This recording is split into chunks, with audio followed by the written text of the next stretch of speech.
Avete presente Donkey Kong in Mario Kart? È esattamente così che mi sento sopra questo concentrato di cattiveria. 100 di cilindrata, 35 cavalli e 67 kg. Non avete idea di quanto mi faccia paura questa bomba preparata da Malossi e il team Mart Motors. Sulla V4R sei consapevole che stai salendo su un bombardone. Lo zip è piccolino, grazioso, però appena apri il gas ti fa capire immediatamente che è un diavolo della Tasmania con le chiappe in fiamme. Esattamente quello che è successo a me nel paddock mentre ci prendevo confidenza. Lo sapevo! Non in modo produttivo, dato che mi sono schienato alla seconda accelerata. Sì, non commentate, grazie. In gara 1 la sfiga ci ha centrato in pieno facendo saltare un fusibile, impedendomi quindi di schierarmi. In questa gara 2 non vedo l'ora di buttarmi nella mischia e rifarmi della sfiga. Tutti mi hanno detto che essendo 1,82 per 83 kg sarò praticamente destinato all'ultima posizione dopo il primo rettilineo. Avranno ragione? Direi che è ora di tirar giù la visiera. Trofeo nazionale scooter velocità finale 2. Oggi in questa stupenda manifestazione dove i due tempi e l'odore di miscela ci solleticheranno le papille gustative, per così dire, ricordatevi di iscrivervi al canale, mi raccomando.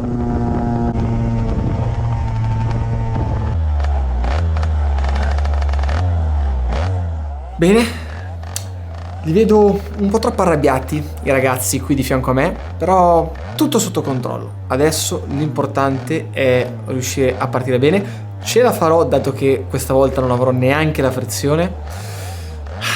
Incrociamo le dita.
Sì, direi decisamente di sì.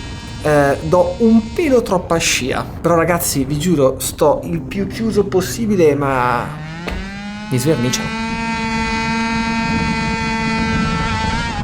Oddio che rischio! Mamma mia, non avevo visto assolutamente all'esterno del cordolo i panettoni. Ho dato completamente gas, il motorino purtroppo mi ha sparato un po' largo, pensavo ci fosse solo verde, invece all'ultimo secondo mi sono trovato questo enorme panettone arancione e mi stava per disarcionare completamente dallo zip. Per fortuna tutto bene, se non che ho lo sterzo storto a destra. Adesso provo a fare ancora qualche curva e vediamo come va. Speriamo di non essere costretto a ritirarmi, cioè la seconda gara no, vi prego.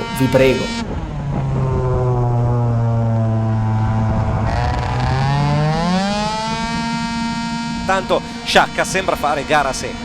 Sì, sicuramente Sciacca sta tentando la fuga e oggi l'abbiamo visto innanzitutto molto in palla, cioè è una giornata sì per lui, e ha uno scooter che, come avevamo già notato stamattina, gode di una messa a punto direi pressoché perfetta, perché è incredibile, veloce in tutti i punti. li ho ripresi in mezzo giro con il manubrio storto. Ragazzi, so già che da questo momento uscirà una gara pazza. Da quello che sto vedendo nessuno riesce ad andare via, le scie permettono di guadagnare una cosa come 4 secondi al giro, quindi questa sarà una gara esclusivamente di strategia. È una delle poche volte dove il talento secondo me conta meno di questa. Bisognerà trovarsi nel posto giusto al momento giusto. Adesso stiamo qui tranquilli dietro, studiamo tutto e man mano che passano i giri decidiamo come agire.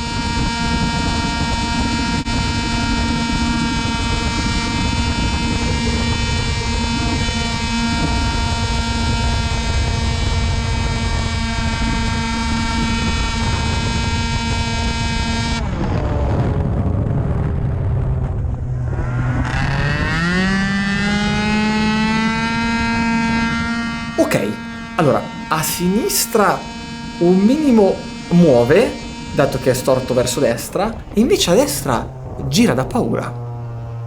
Wow.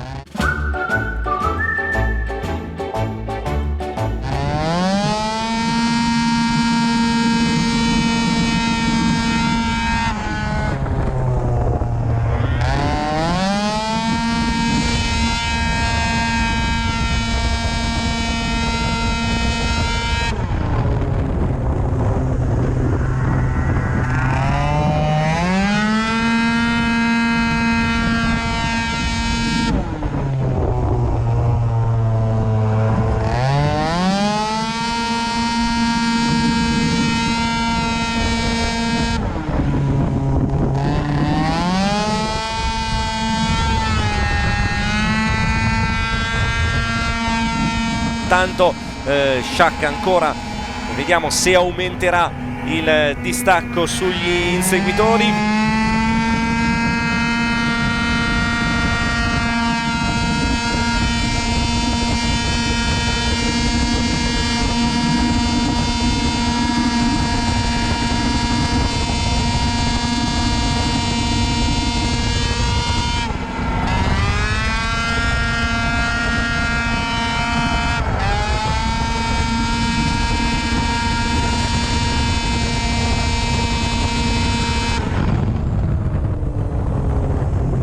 A questo punto io direi che le gare sono già diventate 2 al secondo giro, nel senso che abbiamo un pilota che corre contro se stesso, che è Vincenzo Sciacca, e gli altri che invece sono in bagarre.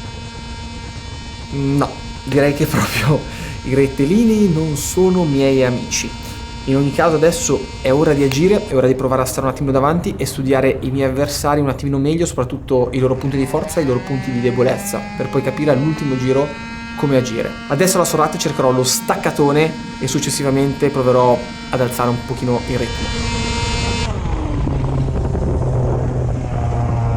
Oddio che ingresso che ho fatto, però ovviamente ho esagerato un attimino, l'anteriore mi ha chiuso un attimo, mi sono dovuto appoggiare sul numero 57, scusa, e ho notato come ne ho di più in staccata rispetto agli altri ed è l'unica fase della guida dove posso esagerare un po' e prendere vantaggio, invece in accelerazione e in quei punti della pista dove si deve stare sempre a cannone purtroppo faccio un po' fatica. In ogni caso mi sto divertendo come un pazzo.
Allora, adesso bisogna iniziare a studiare e a capire i vari scenari che potrebbero succedere all'ultimo giro. Una cosa molto importante che ho notato è che una curva dove riesco a fare tanta differenza è la S prima dell'ultima curva, e lì potrei portare un attacco proprio sul più bello, perché molti dei piloti che ho avuto davanti nel cambio di direzione andavano a mollare il gas, invece io in quel tratto riesco a tenerlo tutto full, riesco a girare il motorino a gas pieno e lì in uscita guadagno una marea. Potrebbe essere la mia carta vincente. Speriamo di non arrivare lì in ultima posizione, perché con questo rettilineo che va dai Cimini a Campagnano è la mia criptonite.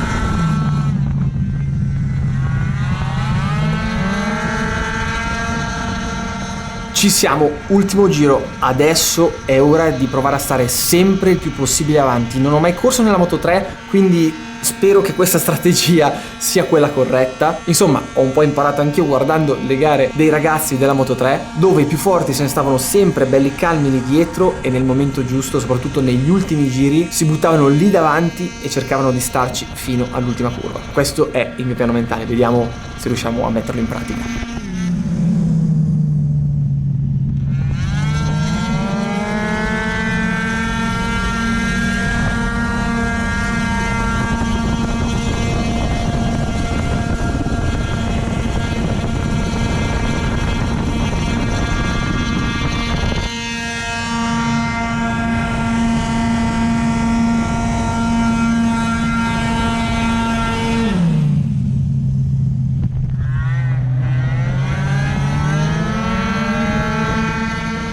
Vincenzo Sciacca più i 6 che a questo punto vanno a contendersi gli altri 2 gradini del podio. Dai, buono, non male. Dopo il rettilineo prima della Campagnano ho perso solo una posizione. Sta andando tutto secondo i piani. Teniamo duro.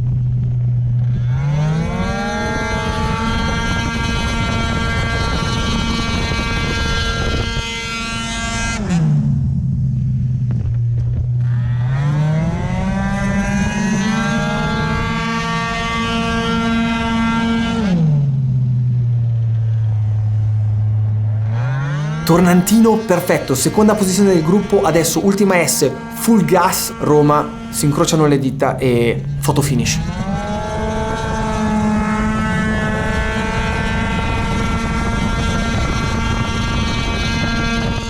Il tentativo di Pintacoda di dire la sua in duello con il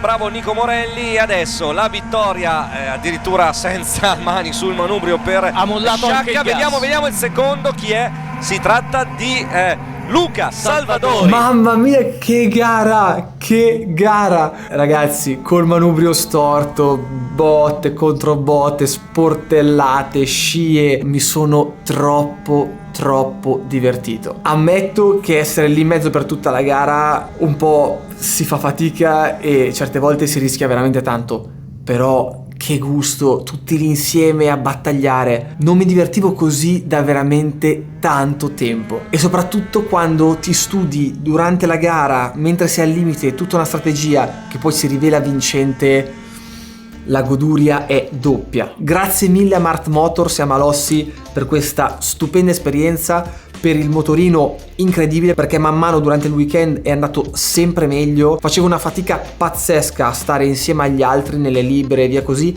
ma affinando la carburazione e piccoli particolari, dopo tutto, come avete visto, me la sono giocata in gara senza nessun tipo di problema, nonostante la mia stazza che è sinceramente un po' esagerata per questi piccoli ZPSP. Adesso andiamo ai box e godiamoci questo podio, perché wow, che figata. E dato che penso che oltre al pilota vi siate divertiti anche voi, fatemi sapere qui sotto nei commenti se volete vedere un qualche garetta in più di questo tipo l'anno prossimo, e soprattutto se questo tuffo nel passato nei due tempi vi è piaciuto. Sono veramente curioso, mi raccomando.